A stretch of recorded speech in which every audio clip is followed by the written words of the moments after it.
Hello नमस्कार दोस्तों, कैसे हो आप सब। मुझे आशा है आप बहुत ही अच्छे होंगे और अच्छे से पढ़ाई कर रहे होंगे। इस वीडियो में जो है हम डिस्कस करने वाले हैं कि यदि आप डिप्लोमा कर चुके हो या डिप्लोमा कर रहे हो तो आप अलीगढ़ मुस्लिम यूनिवर्सिटी में बीटेक के लिए जो है कैसे अप्लाई कर सकते हो, और बीटेक का एंट्रेंस एग्जाम क्लियर करने के लिए आपको जो है क्या क्या जो है तैयारियां करनी पड़ेगी, इन सारी चीज़ों के बारे में ही हम डिस्कस करने वाले हैं। तो एडमिशन लेने के लिए कौन कौन सी चीज़ों पे जो है मैं आपको यहाँ पे बातें करूँगा। तो सबसे पहले तो मैं बात करूँगा प्रीवियस ईयर पेपर के बारे में। प्रीवियस ईयर प्रीवियस पेपर, ठीक है, प्रीवियस ईयर पेपर के बारे में जो है मैं डिस्कस करने वाला हूँ। इसके बाद से मैं अलीगढ़ मुस्लिम यूनिवर्सिटी के बारे में थोड़ी सी जानकारी दे दूंगा। इसके बाद से हम बात करेंगे कि जब आप इसमें बीटेक में एडमिशन लेना चाहेंगे तो इसमें कितनी सीट होती है। फिर हम बात करेंगे कि इसका सिलेबस क्या होता है एंट्रेंस एग्जाम का। फिर हम बात करेंगे कि बेस्ट बुक कौन सी होती है तैयारी करने के लिए, आपको बेस्ट बुक क्या रहेगी। अगर आप बुक नहीं पढ़ रहे हैं तो ऑनलाइन सोर्स कहाँ से जो है आप एक्सेस करेंगे। इसके बाद हम बात करेंगे कि कितना नंबर आ जाए कि आपका जो है एमयू में एडमिशन हो जाए।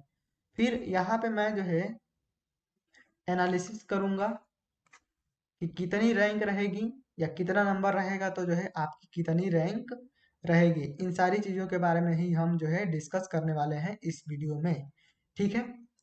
तो इसको मैं मिटा देता हूँ। ये जो वीडियो है थोड़ी सी लंबी हो सकती है, लेकिन अगर आप वीडियो देखेंगे तो आपको जो है पूरी जानकारी मिलेगी, ठीक है ना। अगर आप डिप्लोमा के स्टूडेंट हैं तो देखो भैया, जो अलीगढ़ मुस्लिम यूनिवर्सिटी है इसमें जो है डिप्लोमा के बाद एडमिशन लेने के लिए बीटेक जो है नहीं कराया जाता है, ठीक है। डिप्लोमा के बाद जो है इसमें बीटेक नहीं कराया जाता है। इसमें लैटरल एंट्री जो है नाम की कोई भी चीज नहीं होती है। LATERAL, लैटरल, ENTRY, इसमें जो है लैटरल एंट्री जो है नहीं होता है। इसमें बीटेक नहीं कराया जाता है। हाँ, लेकिन अगर आप डिप्लोमा किए हैं तो डिप्लोमा के लिए जो है बीई कराया जाता है, बैचलर ऑफ इंजीनियरिंग। ये बैचलर ऑफ इंजीनियरिंग जो है बीटेक के ही सिमिलर होता है। अगर कोई भी वैकेंसी आती है तो वहां पे बीटेक और बीई दोनों ही मान्य होता है, समझ गए। बीटेक और बीई जो है दोनों ही मान्य होता है। और अलीगढ़ जो मुस्लिम यूनिवर्सिटी है वो जो बीई कराती है वो 4 साल का कराती है। तो आप जो है इसमें एडमिशन लेंगे तो आपको जो है 4 साल पढ़ना पड़ेगा, ठीक है। लेकिन इसके फायदे भी हैं और नुकसान भी है। फायदा क्या है कि यदि आप डिप्लोमा के बाद एडमिशन लेंगे तो आपको पूरे 1 साल का जो फीस रहेगा वो 40,000 रहेगा। यहाँ पे मैं मिटा देता हूँ। पूरे 1 साल का जो फीस रहेगा वो जो है 40,000 मात्र रहेगा, ठीक है। 40,000, 40,000 या 45,000 हो सकता है। जब नोटिफिकेशन आता है तो वहां पे जो है जानकारी दी रहती है कि कितना फीस होता है, ठीक है। तो 40 या 45,000 जो है पूरे 1 साल का फीस होता है। जबकि आप जो है लैटरल एंट्री से अगर आप AKTU से जो है एडमिशन लेना चाहेंगे तो वहां पे जो इसकी फीस रहेगी वो 75,000 होती है, 1 साल की फीस। तो यहाँ पे जो है फीस में अंतर आपको दिख रहा है, और इसके अलावा बाकी जो खर्चा है ऊपर से वो तो जोड़ लीजिए, समझ गए ना। तो यहाँ पे ये अंतर है। लेकिन यहाँ पे 1 साल जो है आपको एक्स्ट्रा लग रहा है, और यहाँ पे जो है आप 3 साल में ही कर सकते हैं। AKTU में आप लेटरल एंट्री से सीधा सेकेंड ईयर में जाते हैं और 3 सालों में आपका बीटेक कंप्लीट हो जाता है। डिप्लोमा करने के बाद जो है आप बीटेक में आते हैं, बीई में एडमिशन लेते हैं AMU में, तो वहाँ पे जो है आप 4 साल पढ़ते हैं। फर्स्ट ईयर में वैसे ही physics chemistry math professional communication ये सारी चीज़ें रहती हैं। फिर सेकेंड ईयर से जो है सारी चीज़ें टेक्निकल की आ जाती हैं। आप जिस भी ब्रांच के होते हैं उस ब्रांच की जो है बुकें आपको पढ़ने को मिल जाती हैं, ठीक। तो यहाँ पे जो है ये थोड़ा सा अंतर है। अब हम बात करते हैं कि अलीगढ़ मुस्लिम यूनिवर्सिटी का जो है नोटिफिकेशन कब आता है। इंट्रेंस एग्जाम जो है देने के लिए फॉर्म कब आता है। तो देखो, एडमिशन के लिए चाहे कोई भी यूनिवर्सिटी हो, एडमिशन के लिए जो फॉर्म होते हैं वो फरवरी लास्ट से लेकर के, ठीक है ना, मार्च के लास्ट तक जो है आते रहते हैं। कई कई यूनिवर्सिटी के तो अप्रैल मई तक जो है आते रहते हैं, लेकिन ज़्यादातर के तो जो नोटिफिकेशन होते हैं, जो अप्लीकेशन फॉर्म होता है, वो फरवरी से लेके मार्च लास्ट तक में आ जाते हैं। मार्च लास्ट तक या अप्रैल शुरू तक जो है, यहाँ तक जो है आ जाते हैं। तो अगर आपको कहीं भी कोई भी एडमिशन लेना हो तो मार्च से अप्रैल के बीच में जो है आप डिस्कस करेंगे, ठीक है। तो यहाँ पे जो है ये चीजें होती है। अब प्रीवियस ईयर पेपर के बारे में बात करते हैं, तो प्रीवियस ईयर का जो पेपर है वहाँ वो जो है डिस्क्रिप्शन में जो है लिंक दिया है, वहां से जो है आप जो है जाके डाउनलोड कर सकते हैं।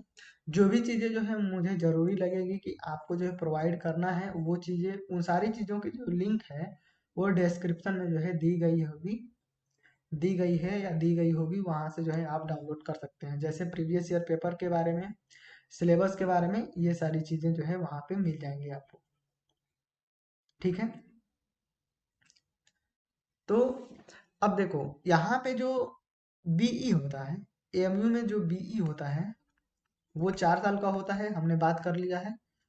और ये जो बीई होता है वो सिविल और इलेक्ट्रिकल और मैकेनिकल, इन 3 ब्रांचों में जो है कराया जाता है, ठीक है। इन 3 ब्रांचों में बीई कराया जाता है। और मैं जो आपको प्रीवियस ईयर पेपर जो प्रोवाइड करूंगा वो सिविल का जो है 22 साल का रहेगा, इलेक्ट्रिकल और मैकेनिकल का जो है 10-10 साल का जो है पेपर आपको मिल जाएगा, ठीक। एक चीज मैं और आपको बता दूं कि यहाँ पे जो बीई में आप जो एडमिशन लेते हैं वो बीई इवनिंग यहाँ पे लिखा रहता है, बीई इवनिंग लिखा रहता है। तो बीई इवनिंग लिखने का क्या मतलब है, एमयू में जो क्लासेस चलती हैं वो शाम को 5 बजे से लेकर के 5 बजे से लेकर के 9 बजे तक चलती हैं, ठीक है। और इसमें कोई जो है लंच वंच कुछ भी नहीं होता है, 5 से लेकर के 9 बजे तक जो है रेगुलर क्लासेस चलती हैं। एक आध 2 घंटे का, एक आध सॉरी 10-15 मिनट का जो है गैप हो सकता है।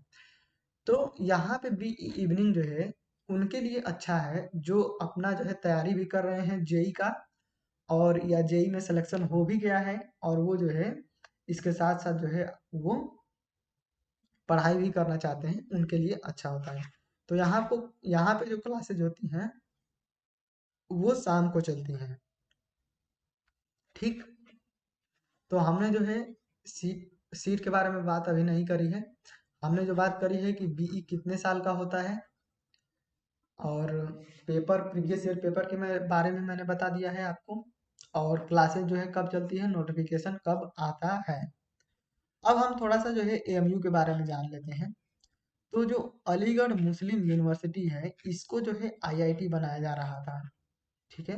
जैसे IIT Kanpur, IIT Bombay, IIT Roorkee, उसी तरीके से आईआईटी अलीगढ़ हो सकता था ये आईआईटी। लेकिन क्या था कि इसके जो प्रोफेसर थे वो एमटेक थे या एमएससी थे या एमए थे, मतलब ज्यादातर जो प्रोफेसर थे वो यही थे, ठीक है, पोस्ट ग्रेजुएट थे। और आईआईटी में जो प्रोफेसर होते हैं वो पीएचडी होते हैं, ठीक है, पीएचडी।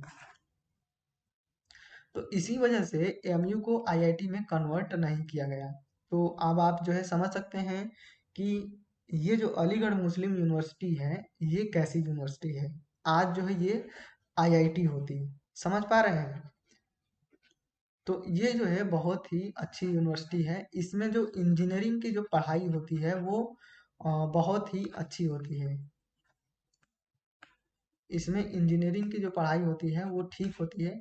ऐसा नहीं है कि जो और भी सारे ब्रांचेस हैं या बीए है, बीएससी है, बायोलॉजी है, ये सारी की चीज़ें जो है मतलब खराब चलती हैं, लेकिन इंजीनियरिंग की वो सारी सब चीज़ें जो है ये अच्छी चलती हैं। जैसे आप बीएचयू को जानते होंगे, कई सारे लोग जो है बीएचयू को जानते होंगे, उसी तरीके से मैं समझता हूँ कि एएमयू भी है। समझ पा रहे हो, उसी तरीके से मैं समझता हूँ कि ये एएमयू भी है। तो यहाँ पे जो है एमयू के बारे में जो है थोड़ी सी जानकारी मैंने दे दी। तो अगर आपका कोई भी जूनियर है, कोई भी सीनियर है, अगर वो एडमिशन बीटेक करना चाह रहे हैं, तो आप जो है, आपको पता है एमयू के बारे में, तो आप जो है उनको ज़रूर से बताइएगा, क्योंकि बहुत सारे लोगों को जो है एमयू के बारे में कुछ भी जानकारी नहीं होती है। और ये एडमिशन लेने के लिए, इसमें पढ़ने के लिए जो है बहुत ही अच्छी यूनिवर्सिटी है, ठीक है। क्योंकि ये जो है टेक्निकल यूनिवर्सिटी है, और जब आप किसी अच्छे जगह पे जाते हैं, किसी अच्छे कॉलेज, किसी अच्छे यूनिवर्सिटी में जाते हैं, तो ही जो है आपका विकास जो है अच्छे तरीके से होता है। आपको बहुत सारी चीज़ें जो है सीखने की मिलती है, देखने को मिलती हैं, तो आप जो है बहुत अच्छे लेवल पर जो है पहुँच जाते हैं। तो इन सारी चीज़ों का जो है फ़ायदा आपको ज़रूर होगा।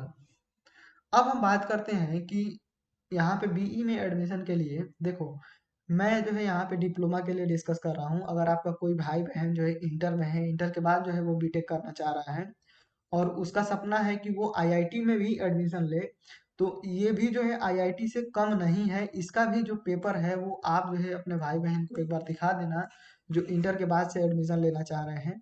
तो सेम टू सेम जो है आईआईटी का जो पेपर होता है, उसी लेवल का इसका भी एंट्रेंस एग्जाम का पेपर होता है। तो ये इतना आसान भी नहीं है कि सभी लोग जो है इसका एंट्रेंस एग्जाम जो है निकाल लेंगे। समझ पा रहे हैं? तो अगर आपके कोई भाई बहन इंटर में है, तो आप आईआईटी की तैयारी कर रहे हैं, उसके साथ साथ जो है आप इसका भी एंट्रेंस एग्जाम जो है दिलवा सकते हैं उनको, ठीक है। तो अब हम बात करने वाले हैं कि डिप्लोमा के लिए, चाहे कोई सा भी ब्रांच हो, उसके लिए इसमें जो है सीट्स कितनी होती हैं, ठीक है। सीट के बारे में तो देखो, इसमें जो है टोटल जो है 50 सीटें होती हैं। सिविल, इलेक्ट्रिकल और मैकेनिकल, इन तीनों को मिलाकर जो है 150 सीट होती हैं। प्रत्येक के लिए जो है 50 सीट होती है, ठीक है। अब इन 50 सीट में जो है, जो 40 सीट होती है वो अनरिजर्व होती है, यानी कि जनरल की सीट होती है। जनरल माने कि इस 40 सीट पे जो है कोई भी कैंडिडेट जो है लड़ाई कर सकता है। अनरिजर्व कैटेगरी का हो गया, जनरल कैटेगरी का हो गया, ओबीसी हो गया, एससी हो गया और एसटी हो गया। ये ये सारे के सारे जो है इस 40 सीटों पे जो है फाइट करेंगे। इसके अलावा जो है एक और कैटेगरी होती है, कैटेगरी वाली सीट होती है, कैटेगरी लिस्ट आती है। CATEGORY कैटेगरी लिस्ट आती है, एक कैटेगरी वाली सीट। इसमें क्या होता है कि इसमें एक होती है सीई कैटेगरी, सीई कैटेगरी, एक होता है सीए कैटेगरी, इसके बाद से ओबीसी कैटेगरी, एससी कैटेगरी और पीएच कैटेगरी। सीई का मतलब होता है कि जो एएमयू में एम्प्लॉय हैं, जो काम कर रहे हैं एएमयू में, हाँ, उनके बच्चे, तो उनके लिए जो है 4 सीटें रिजर्व होती हैं। सीए का मतलब है कि जो बच्चे हैं, उनके माता पिता या कोई भी एक मम्मी या पापा अगर एएमयू में कभी पढ़े हुए हैं, तो उनके लिए भी 2 सीटें जो है रिजर्व रखी गई हैं। ओबीसी कैंडिडेट के लिए जो है 2 सीटें, और कभी कभी जो है 3 सीटें हो जाती हैं, ठीक है ना, 3 या 2। एससी के लिए 1 सीट और पीएच के लिए 1 सीट। तो यहाँ पे कैटेगरी की अगर देखें, तो इसमें जो है टोटल 10 सीट हो जाती है, और अनरिजर्व की देखें तो 40 सीट हो जाती है। तो कुल मिला के टोटल जो है 50 सीटें हैं, ठीक है। सभी ब्रांच के लिए सेम, सभी ब्रांचों के लिए इतना ही इतना है, ठीक है ना।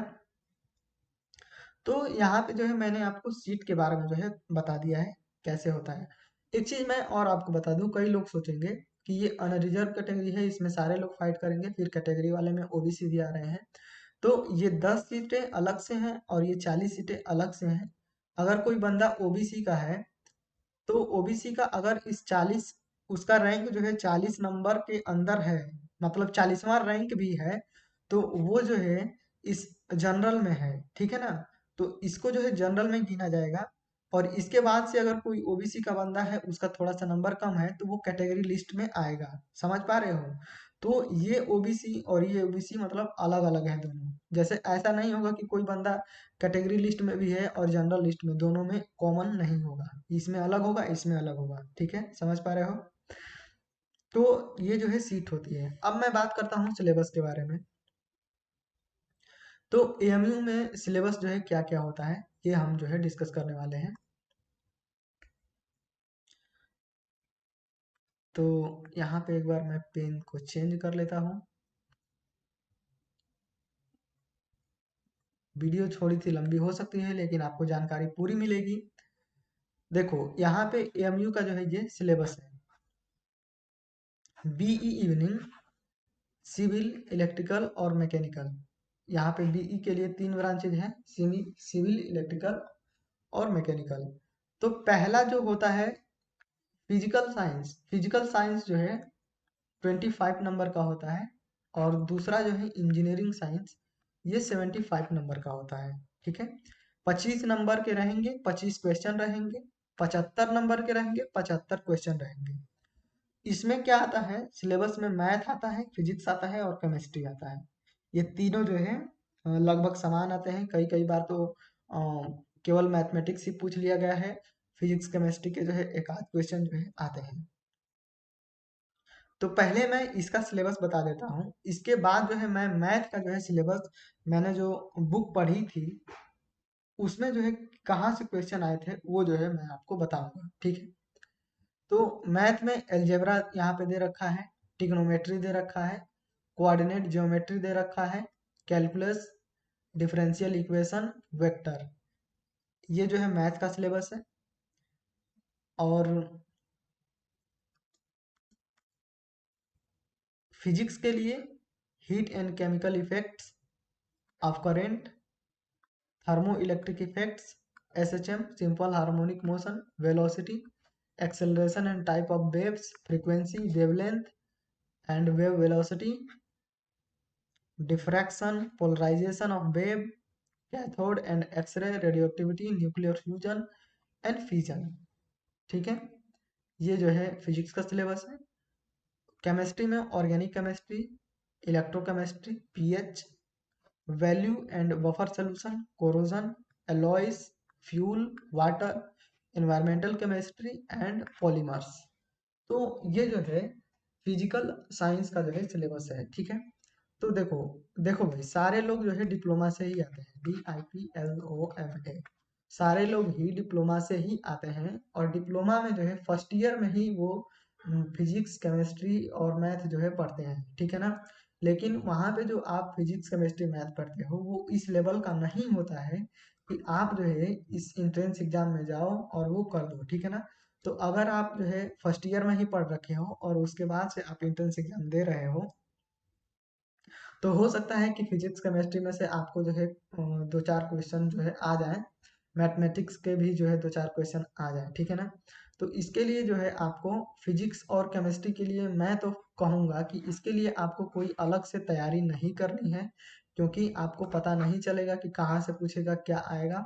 और जो क्वेश्चन आएंगे वो आसान भी नहीं रहेंगे। ठीक है ना, अगर आपको क्वेश्चन देखना है तो आप जो है प्रीवियस ईयर के पेपर जो है मैंने लिंक में डिस्क्रिप्शन में लिंक दे रखे हैं, वहां से डाउनलोड करके जो है आप देख लेंगे। ठीक है, लेकिन जो मैथ के क्वेश्चन है वो आप जो है थोड़ी सी तैयारी करेंगे तो वो जो है आप कर सकते हैं। तो मैथ का जो सिलेबस है, इसका मैथ के जो क्वेश्चन है वो लिमिटेड चैप्टर से ही आते हैं, उसको आप जो है कवर कर सकते हैं। ठीक है, तो जितने भी सारे एंट्रेंस एग्जाम देंगे वो सारों का जो है यही हाल रहेगा। वो कहेंगे कि हमको ये तीन चीजें नहीं आएंगे, फिजिक्स केमिस्ट्री मैथ नहीं आएगी, हम जो है टेक्निकल पे फोकस करेंगे। मेरा तो यही था, मैंने इस पे फोकस नहीं करा था, केवल टेक्निकल पे फोकस करा था। तो ये तो इसका सिलेबस है। अब एक चीज मैं और आपको बताता हूँ कि इसका जो सिलेबस है ना वो एकदम टू द पॉइंट है। इसने जो लिख रखा है एकदम वहीं से क्वेश्चन आएंगे। इसके अलावा जो है मतलब ऐसा नहीं होगा कि इसने जो लिख रखा है उसके बाहर से क्वेश्चन आ जाएंगे। समझ पाए, तो इसने जितने कहा है उतना ही आएगा, ये आप जो है ध्यान रखिए। तो इसके बाद से मैं बताता हूँ कि मैथमेटिक्स में जो है मैंने क्या जो है सेलेक्ट कर रखा है। तो देखो मैथमेटिक्स में, देखो ये जो सिलेबस मैंने लिख रखा है ये RD शर्मा की बुक से लिख रखा है। एक बार पेन चेंज कर लेता हूँ मैं।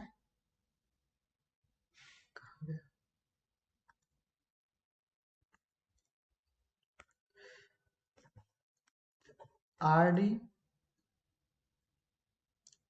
शर्मा, देखो, आर डी शर्मा की बुक मेरे पास थी। देखो, ये जो बुक है वो मैंने खरीदी नहीं है। ये बुक जो है मेरे पास थी, मेरा जो भाई है वो 12th में था, तो उसने खरीद रखा था, तो वही किताब जो है मैंने पढ़ी थी। और आर डी शर्मा से जो भी चीजें जो है मैंने पढ़ी थी, वो एकदम टू द पॉइंट भाई। जो आर डी शर्मा की बुक में जो एग्जाम्पल दिया गया था, एग्जाम्पल जो एग्जाम्पल दिया गया था एकदम हूबहू सेम टू सेम जो है पेपर में छप के आया था। इस बार के पेपर में 2021-22 वाले पेपर में जो है, इस बार का जो एंट्रेंस एग्जाम मैंने दिया था, उसमें जो है एकदम हूबहू डिट्टो छप के आया था। तो अगर कोई बंदा डिप्लोमा का है और उसके पास जो है आर डी शर्मा की मैथमेटिक्स की किताब है वॉल्यूम 1 और वॉल्यूम 2, तो वो जो है उन किताबों के जो एग्जाम्पल दिए हुए हैं, जो वो जो है लगाएगा। ठीक है। और एग्जाम्पल भी कौन कौन से लगाना है, ऐसा नहीं कि सारे जो है लगाने हैं। जैसे फंक्शन हो गया, तो फंक्शन में भी, फंक्शन जो है बहुत बड़ा चैप्टर है, तो उसमें भी एक खास तरीके के जो सवाल दे रखे हैं, जिस टाइप के सवाल दे रखे हैं एंट्रेंस एग्जाम में, उसी टाइप के जो है आपको सवाल लगाना है। ये नहीं कि अरे वो भी पढ़ लूं वो भी पढ़ लूं, ये नहीं आएगा तो वो आ जाएगा, ऐसा नहीं है भाई। जो सवाल जो है प्रीवियस ईयर में दे रखे हैं, उसी टाइप के सेम टू सेम उसी टाइप के सवाल जो है एंट्रेंस एग्जाम में आते हैं एएमयू के। ठीक है। मैं बीई की बात कर रहा हूँ, जो लोग बीई के लिए एडमिशन लेना चाह रहे हैं, मैं उनके लिए बात कर रहा हूँ। ठीक है ना। तो प्रीवियस ईयर के जो दे रखे हैं सवाल, उसी टाइप के आते हैं। तो अगर आप जो है, आपके पास जो है प्रीवियस ईयर का पेपर है, जिस टाइप के सवाल दे रखे हैं, वो जो है आप उसी टाइप के सवाल जो है लगाएंगे। अगर आपके पास आर डी शर्मा की बुक है, तो आप जो है उससे ही लगाएंगे। अगर नहीं है तो जो है आप किसी भी मतलब बुक से जो है आप पढ़ सकते हैं। ठीक है ना।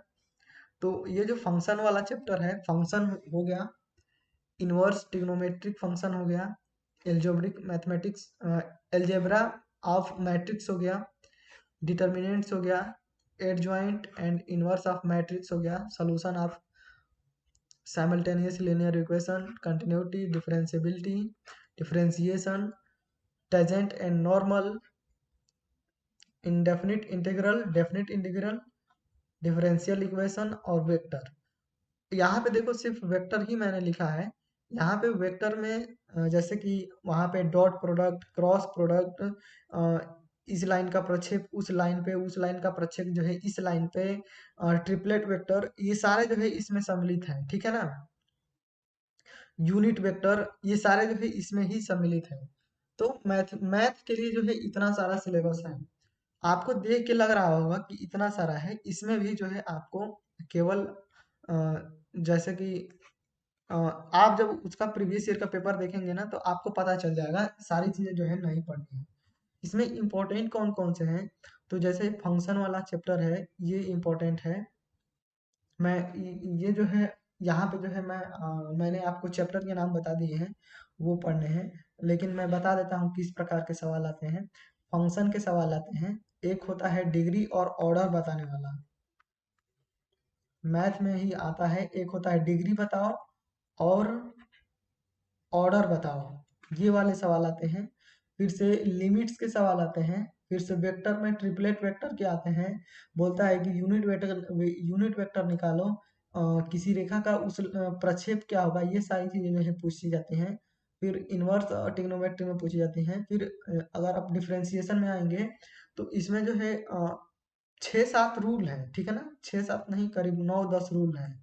9 या 10 जो है रूल हैं। जैसे कि यहाँ पे पाई/2 और 0 दिया रहता है, तो फंक्शन एफ ए दिया रहता है, तो F A minus F B ऐसे कुछ हो जाता है। समझ पा रहे हो ना आप। यहाँ पे ए माइनस ए दिया रहता है, तो ये कुछ और फंक्शन हो जाता है। तो इस वाले रूल पे जो है सवाल जरूर आते हैं। ठीक है। यहाँ पे टेजेंट एंड नॉर्मल से सवाल जरूर आते हैं। तो इन सारी चीज़ों को जो है आप देख लेंगे, मैंने आपको बता दिया है। ये तो हो गया कि मैथमेटिक्स, फिजिक्स और केमिस्ट्री का सिलेबस कौन कौन सा है, और यहाँ पे जो है क्या क्या चीज़ें जो है आएंगी। तो फिजिक्स के बारे में और केमिस्ट्री के बारे में अगर आप जो है इंटर पढ़ चुके हैं, तो थोड़ी बहुत जो है फिजिक्स केमिस्ट्री आ जाएगी। और मैथमेटिक्स तो जो है आप तैयार कर सकते हैं। मैंने ये जो सिलेबस बता दिया है, और अगर आपके पास आर डी शर्मा की बुक है तो बहुत ही ज़्यादा अच्छी है, नहीं होगी तो जो है आप ऑनलाइन जो है डाउनलोड कर लेंगे, ऑनलाइन जो है मिल जाएगी। अब हम बात करते हैं इंजीनियरिंग साइंस के बारे में, ठीक है। तो देखो मैं जो है सिविल का स्टूडेंट हूँ, सिविल का जो है मैं स्टूडेंट हूँ, तो मैं जो है आपको सिविल के ही सारे चीज़ें जो है बताऊंगा। इलेक्ट्रिकल और मैकेनिकल के देखो अभी तक सारी चीज़ें बताई जो मैंने वो कॉमन थी, वो सबके लिए थी, लेकिन ये जो सिलेबस है ये भी जो है कॉमन है, लेकिन और एक्स्ट्रा चाहिए जैसे किताब है तो मैं सिविल की ही जानता हूँ, इलेक्ट्रिकल और मैकेनिकल की मैं जो है नहीं जानता, तो मैं बता दूंगा, उसके लिए भी आप जो है खोज लेंगे। तो देखो सिविल के लिए अगर आप सिविल इंजीनियरिंग के स्टूडेंट हैं तो टेक्निकल के जो है 75 क्वेश्चन आते हैं। टेक्निकल कहने का मतलब है कि आपने जो डिप्लोमा में किताबें पढ़ रखी हैं उसमें से जो है 75 क्वेश्चन आएंगे। ये जो क्वेश्चन होते हैं ये लेवल के होते हैं। अगर आप जो है एमयू के जो है टेक्निकल के क्वेश्चन कर ले रहे हैं तो आपका जो है जेई में सिलेक्शन हो जाएगा, समझ पाए।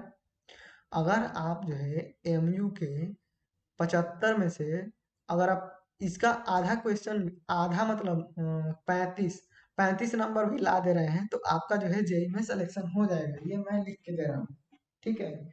लेकिन आपसे 35 भी नहीं होगा, अगर हो जाएगा तो बहुत अच्छी बात है। तो देखो इसका सिलेबस क्या है,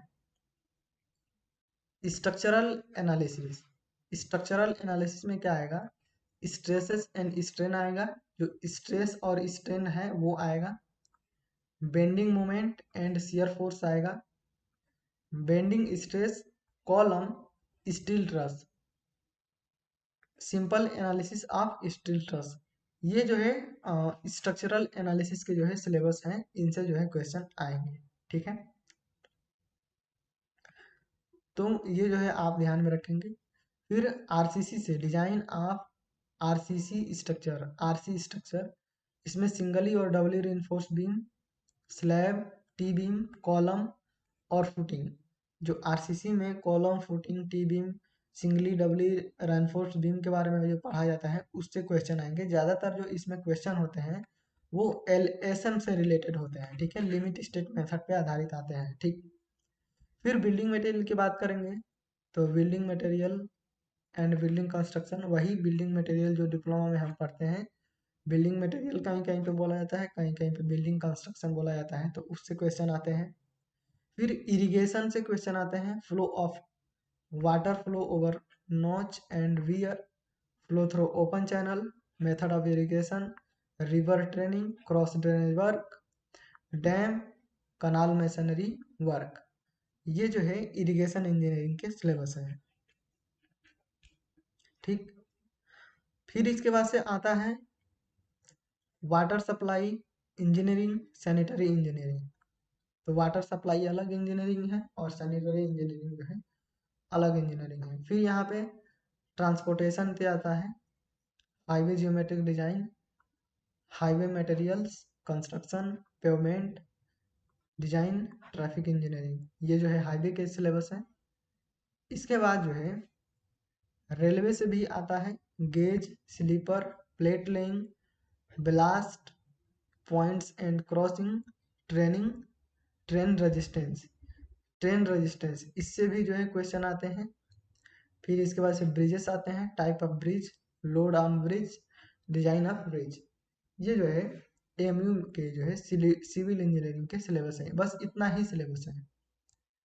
इसके बाद से यहाँ पे छूट रहा था सॉइल मैकेनिक्स में index property, shear strength, permeability, seepage, consolidation, compaction. ये chain surveying, compass surveying, plane surveying, plane table surveying, levelling, theodolite, traversing, ये जो है रहेंगे, ठीक। तो ये जो है टेक्निकल के सिलेबस हैं। अब देखो इसमें जो इसमें से देखो इसमें से इसमें से जितना इसने लिख रखा है बस इतने ही से आएंगे, ठीक है। तो कितने सब्जेक्ट हो गए, 1 2 3 4 5 6 7 8 9 10, मतलब ज्यादा ही सब्जेक्ट हो गए। तो इतने सारे सब्जेक्ट तो हो गए, लेकिन इसमें से जो टॉपिक लिख रखा है सिलेबस में, उसमें से ही क्वेश्चन आएंगे। आपको जो है ज़्यादा जो है पढ़ने की ज़रूरत नहीं है, ठीक है ना। तो अगर आप पढ़ेंगे ही तो आप पूरा जो है जेई की अपना तैयारी करिएगा, जेई को लेकर पढ़िएगा, पूरा कंप्लीट कोर्स करिएगा। ये नहीं कि इसके लिए जो है आप छोड़ छोड़ के पढ़ेंगे। तो सबसे ज़्यादा जो है मैं आपको बता देता हूँ कहाँ से जो है क्वेश्चन आएंगे। जैसे स्ट्रक्चरल एनालिसिस में जो है यहाँ पे steel truss simple analysis of steel trusses दिया हुआ है यहाँ पे सिंपल एनालिसिस। तो यहाँ पे जो है वहाँ पे जब हम पढ़ते हैं एनालिसिस करते हैं तो हमको बताना होता है कि कोई भी जो स्ट्रक्चर है, कोई भी स्टील ट्रस है, वो जो है इस डिटर्मिनेट है या इनडिटर्मिनेट है, ये जो है बताना होता है। तो यहाँ पे ये चीजें निकालने को आएगा। फिर कॉलम से रिलेटेड जो है क्वेश्चन आएंगे, स्ट्रेस स्ट्रेन से रिलेटेड जो है क्वेश्चन आएंगे, बेंडिंग मोमेंट और शियर फोर्स से रिलेटेड भी क्वेश्चन आएंगे। ये जो है ज्यादातर कम आते हैं, लेकिन जैसे कोई भी स्ट्रक्चर है, आप डिप्लोमा में पढ़े होंगे m = 2j-3, ये फार्मूला पढ़े होंगे। तो इस फार्मूले पे जो है एक क्वेश्चन तो जरूर ही रहता है, ठीक है। ये फार्मूला पे एक क्वेश्चन जो है जरूर रहता है। और एक सवाल रहता है कि कोई भी जो स्ट्रक्चर है वो डिटर्मिनेट है या इनडिटर्मिनेट है, ये जरूर रहता है। फिर अगर हम आरसीसी की बात करें तो आरसीसी में जो है कॉलम से रिलेटेड जो है क्वेश्चन आ जाते हैं, टी बीम से फुटिंग से रिलेटेड जो है क्वेश्चन आते हैं, कॉलम से रिलेटेड जो जैसे कि किसी भी चीज का जो है स्पेसिंग दिया हुआ है, कितना बार रहेगा, ये सारी चीजें जो है आप पढ़ेंगे। फिर से singly and Dabali reinforced beam में जो है एलएसएम से रिलेटेड, मतलब इसमें आरसीसी जो है इम्पोर्टेंट है। स्ट्रक्चरल एनालिसिस में जो मैंने बताया डिटर्मिनेट इनडिटर्मिनेट वाला जो है इम्पोर्टेंट है।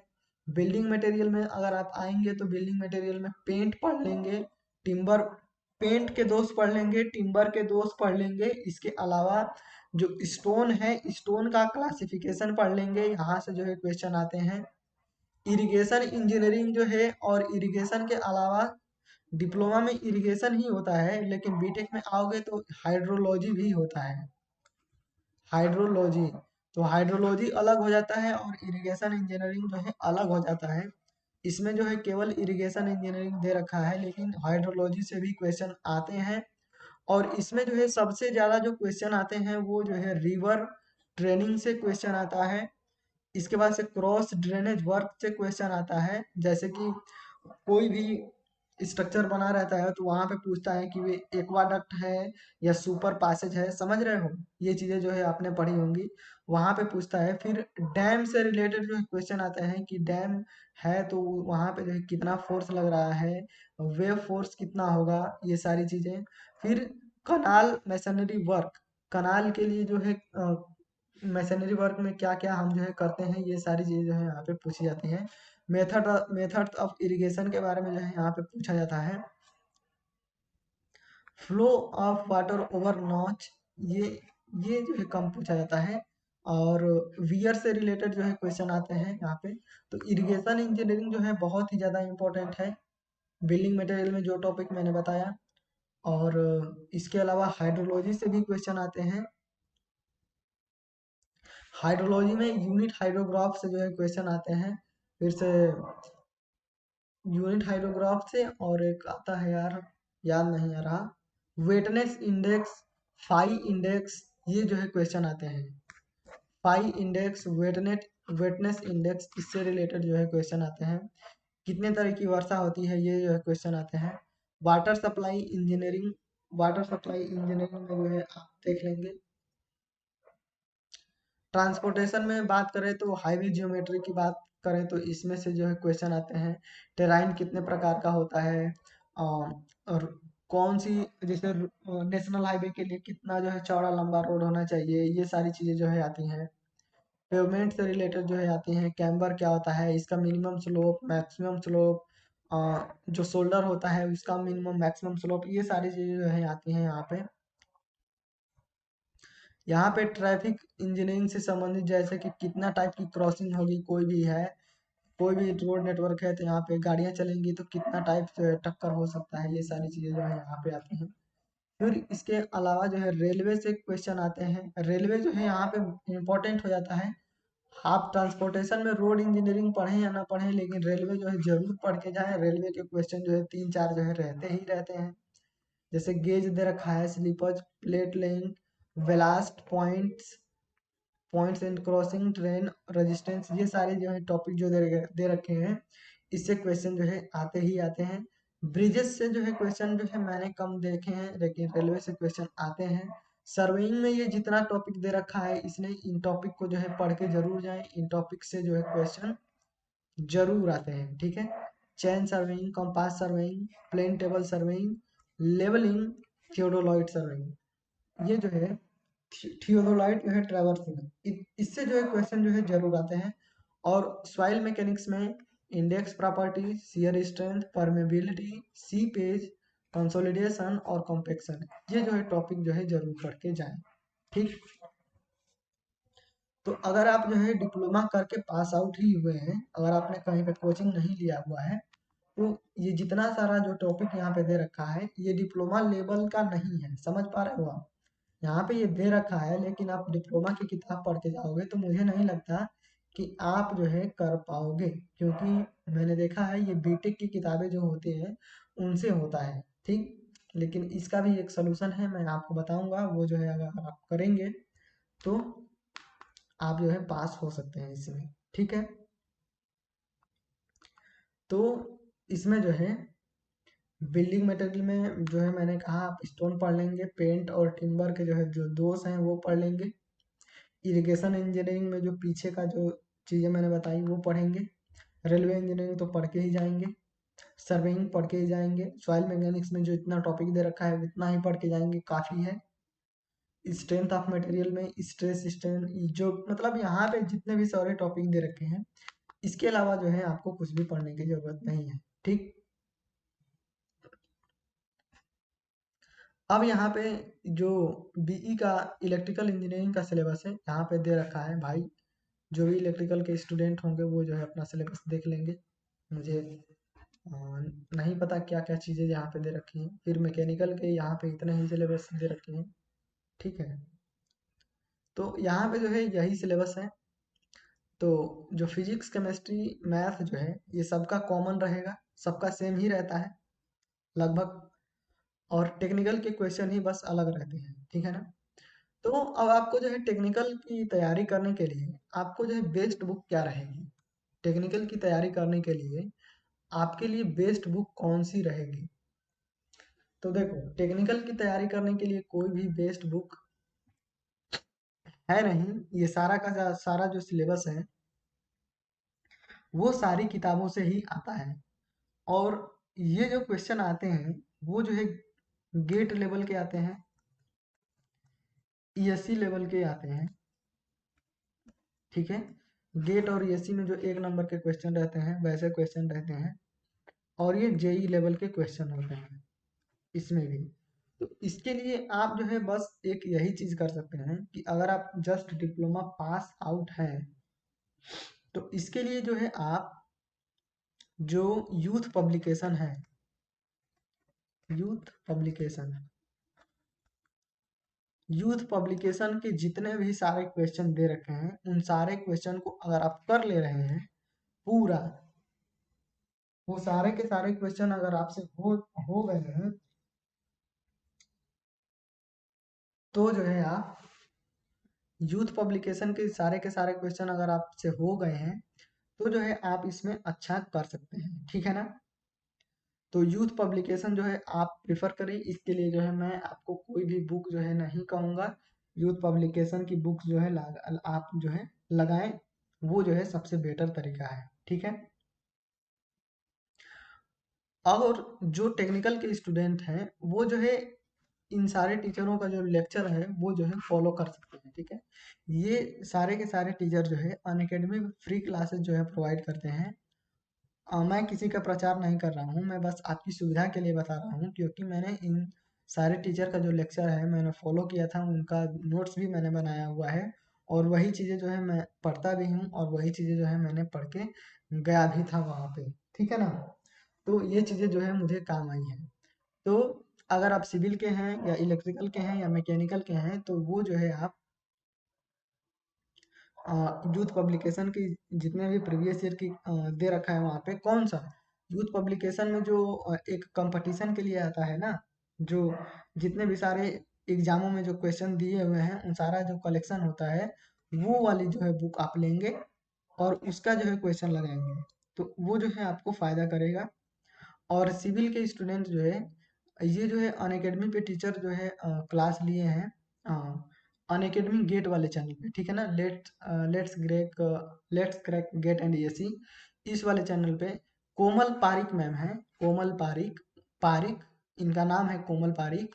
और इनका जो है इरिगेशन का लेक्चर और हाइड्रोलॉजी का लेक्चर ये जो है बहुत ही अच्छा है। इरिगेशन और हाइड्रोलॉजी का लेक्चर जो है आप फॉलो करेंगे। कमलाकर पांडे सर हैं, तो कमलाकर पांडे सर का जो है हाईवे इंजीनियरिंग जो है आप जो है फॉलो करेंगे। मैंने देखो मैंने जो फॉलो किया है वो ही चीज मैं आपको जो बता रहा हूँ।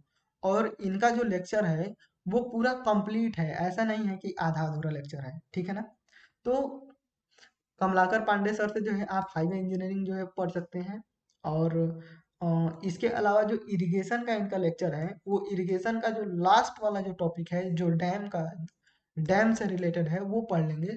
कोमल पारिक मैम ने जो पढ़ाया है वो थोड़ा सा डैम वाला जो लेक्चर है वो थोड़ा सा ठीक नहीं लगा मुझे। कमलाकर सर ने उसे बहुत अच्छा से पढ़ाया है तो वो देख लेंगे। फिर शार्दुल सर ने पढ़ाया है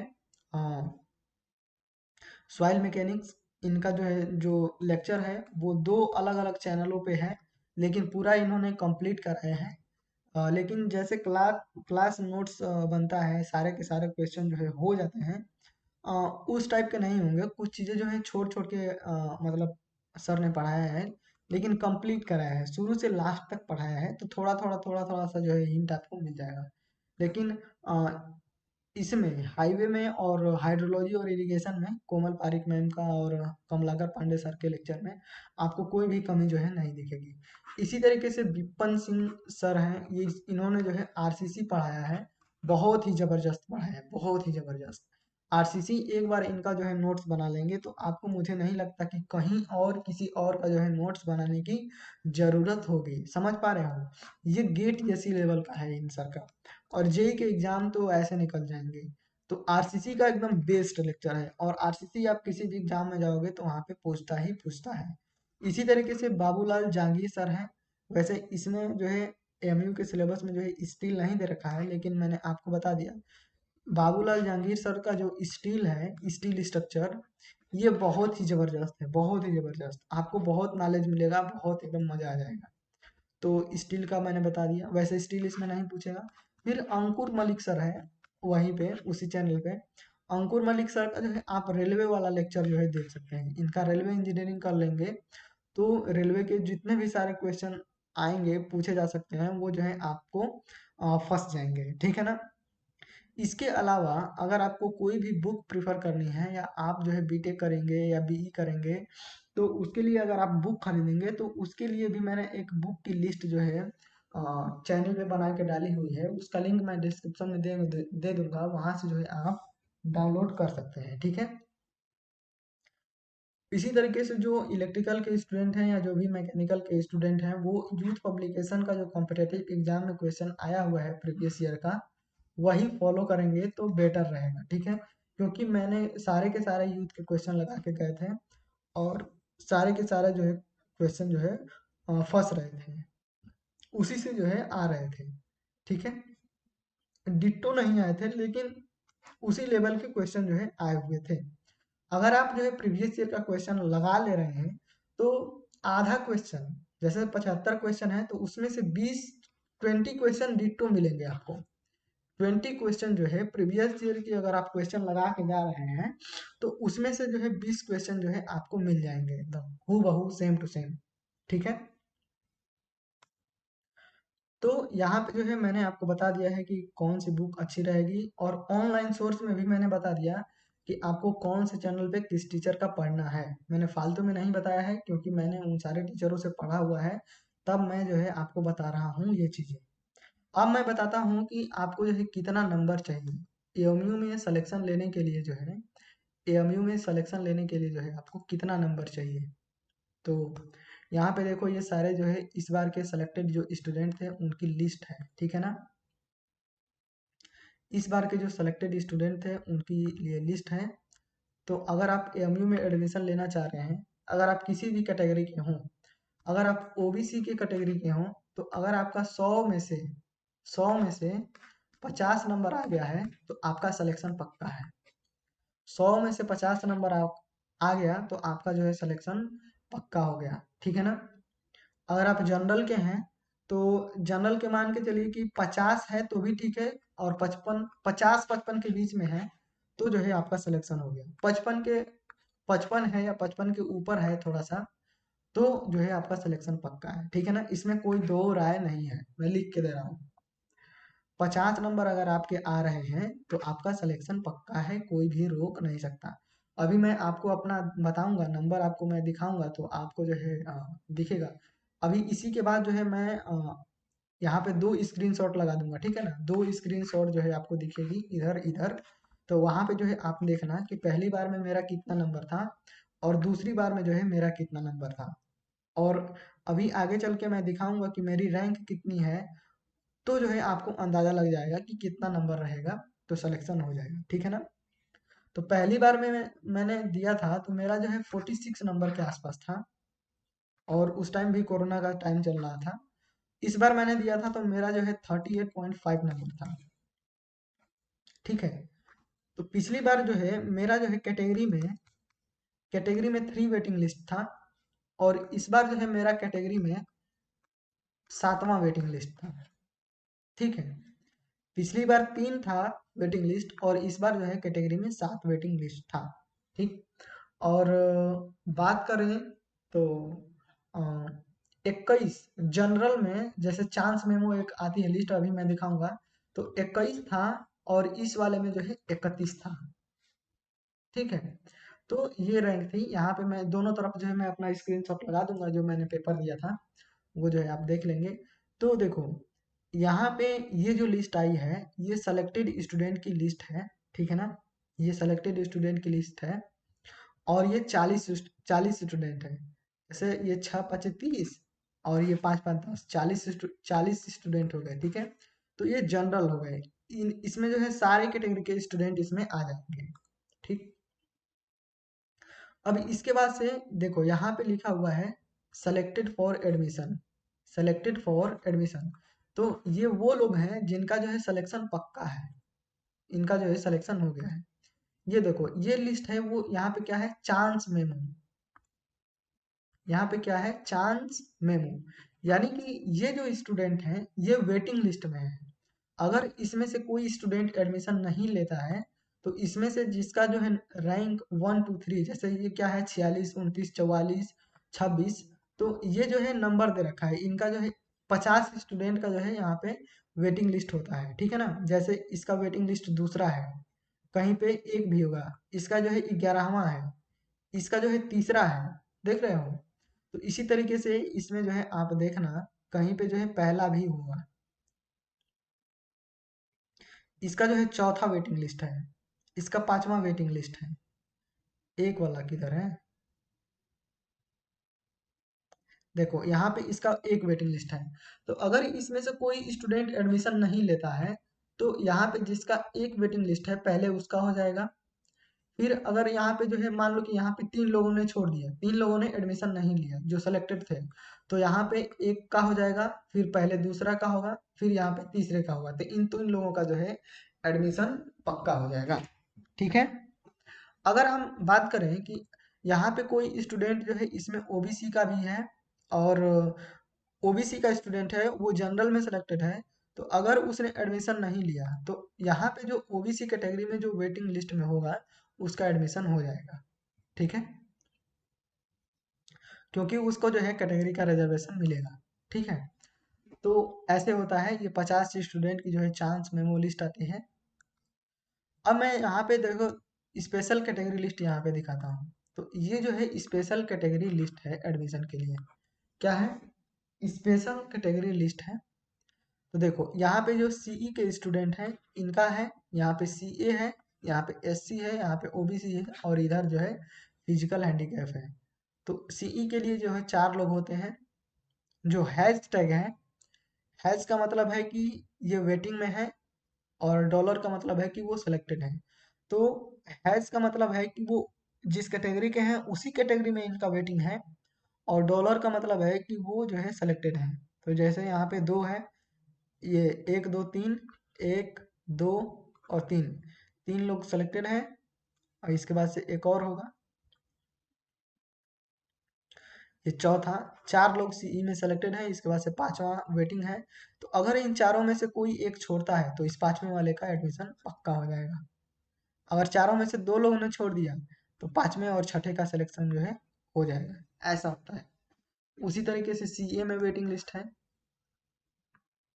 अब देखो, मैं आपको दिखाता हूँ कि इस बार जो है मेरा जो है कितना नंबर था। तो मेरा 38.5 नंबर था, पूरा माइनस मार्किंग सब निकाल के। इसमें जो माइनस मार्किंग होती है वो 1/4 होती है। अगर आप गलत करेंगे तो 0.25 नंबर जो है आपके कट जाएंगे। तो मेरा 38.5 नंबर था, और मेरा जो है ओबीसी कैटेगरी में जो है 7वां रैंक था वेटिंग में। ये जो 7वां दे रखा है 142, ये जो है मेरा रोल नंबर है। मैं जब यहाँ पे स्क्रीनशॉट लगाऊंगा तो वहाँ पे जो है आपको दिख जाएगा। तो मेरा रोल नंबर आपको, ठीक है ना। तो ये जो है 142 वाला, 7वां वाला, 142 वाला जो है मेरा था, 7वां वेटिंग लिस्ट था। और यहाँ पे जो है कैटेगरी में 109 वाले का छठा है, और 137 का 8वां वेटिंग लिस्ट है। ठीक है। अब इसके बाद से ये तो शुरू में जो है लिस्ट आई कि किसका सिलेक्शन हो गया है, और किसका जो है चांस मेमो में है, और किसका कैटेगरी में सिलेक्शन हो गया है और वेटिंग है। तो इन सारे के बाद जो है काउंसलिंग की डेट आई, उसमें सभी लोगों ने एप्लीकेशन अपना भरा, अप्लाई किया। इसके बाद से जो है फाइनल रिजल्ट आया कि किसका किसका जो है एडमिशन हो गया है। तो ये जो एडमिशन का आया, तो इसमें जो है देखो, जिसका एडमिशन हो गया था उसका लिस्ट था। तो ये जितना भी सारे लिस्ट आती है, तो जब काउंसलिंग का डेट आता है तो उसमें सभी लोग भरते हैं, सभी लोग। जिसका वेटिंग है वो भी भरेगा, जिसका सिलेक्शन हो गया है वो भी भरेगा, सारे लोग भरेंगे। अगर जिसका सिलेक्शन हो गया है उसका उसने एडमिशन नहीं लिया, तो जो वेटिंग में होते हैं उनको सीटें मिल जाती हैं।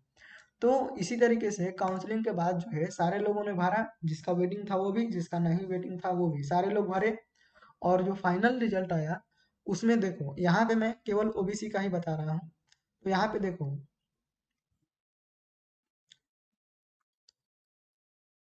यहाँ पे देखो, चल जा,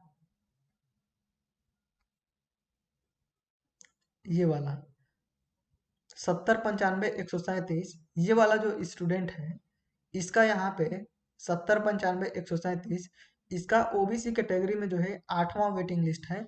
और मेरा यहाँ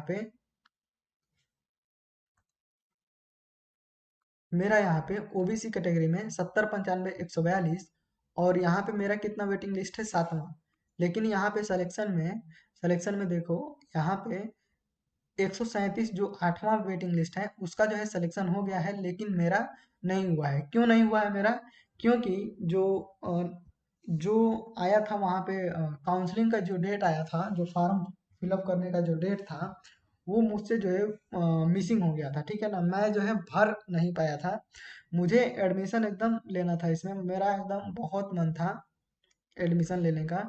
मेरा सपना था कि मेरा जो है एडमिशन हो जाए। मैंने 2 बार एंट्रेंस एग्जाम दिया, लेकिन क्या हुआ कि थोड़ा सा मैं टेंशन में था, और मैं जो है उसका जो डेट था वो जो है मैं नहीं देख पाया।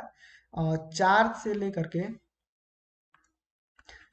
तारीख से लेकर के 4 से 6 तारीख के बीच में, 6 दिसंबर के बीच में जो है इसकी डेट थी। और मुझे कब पता चला, 6 बजे के रात थे। अब 6 क्या बजे, मतलब 7 ही बज गए, 12 बज के 4 मिनट पे मैंने खोल के देखा वेबसाइट, तो जो है मुझे दिखा। तो अब क्या, 6 के बाद जो है 12 बज गया, तो 7 तारीख हो गया। तो भी मैंने भरा था। तो लेकिन कुछ नहीं हुआ। फिर मैंने ईमेल किया कि मेरा नहीं हुआ, तो सर वो बोले कि जो है आप लेट हो गए थे, तो इस वजह से जो है नहीं हुआ, ठीक है ना। तो इसमें कोई भी भेदभाव नहीं किया जाता है। मैं एडमिशन काउंसलिंग भरने में लेट हो गया था। अगर आपको कोई भी दिक्कत होती है, अगर आप ईमेल करेंगे तो आपको जो है रिप्लाई ज़रूर मिलेगा, ठीक है। वो लोग जो है रिप्लाई करते हैं बहुत अच्छा। तो यहाँ पे देख रहे हो कि जो 137 जो 8वां वेटिंग लिस्ट था उसका हो गया है, और मेरा जो है नहीं हो पाया क्योंकि जो है मैं लेट हो गया था। 12:04 हो गए थे। अगर मैंने 1 घंटा पहले भी देख लिया होता, रजिस्ट्रेशन कर दिया होता है अगर, तो भी जो है मिल जाता। लेकिन मैंने 12:04 पे रजिस्ट्रेशन किया, इस वजह से जो है मुझे नहीं मिला। तो ये सारा जो है मैं स्क्रॉल कर देता हूँ। अगर आपको दिखे कि मेरा हो गया है तो जो है मुझे ज़रूर बताना, लेकिन मेरा नहीं है इसमें, ठीक है। तो काउंसलिंग भरने के बाद जो है ये पहली लिस्ट आई। अगर इसमें से भी अगर जो स्टूडेंट जो है एडमिशन नहीं लेते हैं, तो यहाँ पे दूसरी लिस्ट आती है, और उसमें जो है जो स्टूडेंट जो है अ, नहीं लेते हैं, इसके बाद से जिनका वेटिंग रहता है उनका हो जाता है। जैसे कैटेगरी में अगर किसी का वेटिंग लिस्ट है, जैसे कि मान लो ये 91 वाला जो बंदा है, इसका वेटिंग लिस्ट 9 है, ठीक है ना। तो ओबीसी कैटेगरी में इन्होंने 3 को सेलेक्ट किया है। तो यहाँ पे देखो, जो 91 वाला बंदा है जिसका 9 वेटिंग लिस्ट है, उसका यहाँ पे हो गया है, दिख रहा है सेकेंड वाले लिस्ट में। इसी तरीके से अगर कोई बंदा जो है इसका चांस मेमो में है, और जैसे मान लो कि चांस मेमो में 3 स्टूडेंट ने जो सेलेक्टेड थे, जो सेलेक्टेड वाले स्टूडेंट थे, इसने जो है इसमें से 3 स्टूडेंट जो है एडमिशन नहीं लिए, तो मौका मिलेगा यहाँ पे 1 से 3 रैंक वालों को। लेकिन इसमें भी जो इसमें 2 रैंक वाले थे, 1 से 3 रैंक वालों को चांस मिला, तो इसमें 1 से 3 रैंक वाले आ जाएंगे, चांस मेमो वाले। लेकिन इसमें से 1 से जो 3 रैंक वाले थे, इसमें से इन्होंने भी इसमें से 2 एडमिशन नहीं लिया। तो यहाँ पे चांस मेमो में अब जिसका चौथा और पांचवा नंबर रहेगा, चौथा और पांचवा नंबर उनको जो है मौका मिलेगा। तो इसमें चौथा और पांचवें वाले का एडमिशन हो जाएगा, ठीक है। तो यहाँ पे जो है मैंने आपको सारी चीज़ें जो है बता दी हैं एनालिसिस करके, कि कैसे कैसे क्या क्या होता है। अगर अगर फिर भी जो है आपको इतना सारा यहाँ तक देखने के बाद भी अगर आपको कोई भी डाउट है, तो जो है आप ज़रूर पूछ सकते हैं, ठीक है। अगर आपको यहाँ तक देखने के बाद भी अगर कोई भी डाउट है, तो जो है आप पूछ सकते हैं। और जैसे ये सिलेबस है, सिलेबस का जो है सिलेबस की पीडीएफ जो है मैं आपको प्रोवाइड कर दूंगा सेम। फिर प्रीवियस ईयर के पेपर भी जो है मैंने आपको वहाँ पे प्रोवाइड कर दिए हैं। फिर AKTU के पिछले 3 साल के जो प्रीवियस ईयर पेपर हैं, वो भी जो है मैं आपको प्रोवाइड कर दूंगा। और बेस्ट बुक के बारे में तो, अगर आप सीधा सीधा डिप्लोमा पास करके ही आए हैं, तो मैं तो यही कहूँगा कि जो है आप यूथ पब्लिकेशन है, उसकी जो प्रीवियस ईयर की बुक है, जो जितने भी सारे एग्जाम में क्वेश्चन आए हुए हैं, वही लगाएं, वही आपके लिए बहुत ही बेटर है। और कोई भी बुक के चक्कर में ना पड़े। अगर आपको यूट्यूब पे कोई अच्छा टीचर मिलता हो जिसने पूरा सिलेबस कवर कराया हो, तो उसका जो है लेक्चर जो है आप देख सकते हैं, जिससे आपको समझ में आ रहा हो। मैंने जो टीचर्स के नाम बताए हैं, वो जो है अनअकैडमी पे पढ़ाते हैं, और ये जो टीचर हैं, ये गेट एंड ईएससी के लिए पढ़ाते हैं।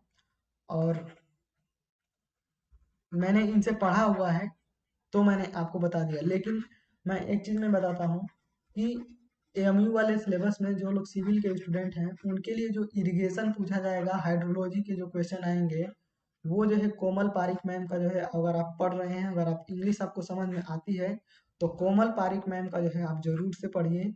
आपके क्वेश्चन कोई भी नहीं छूटेंगे।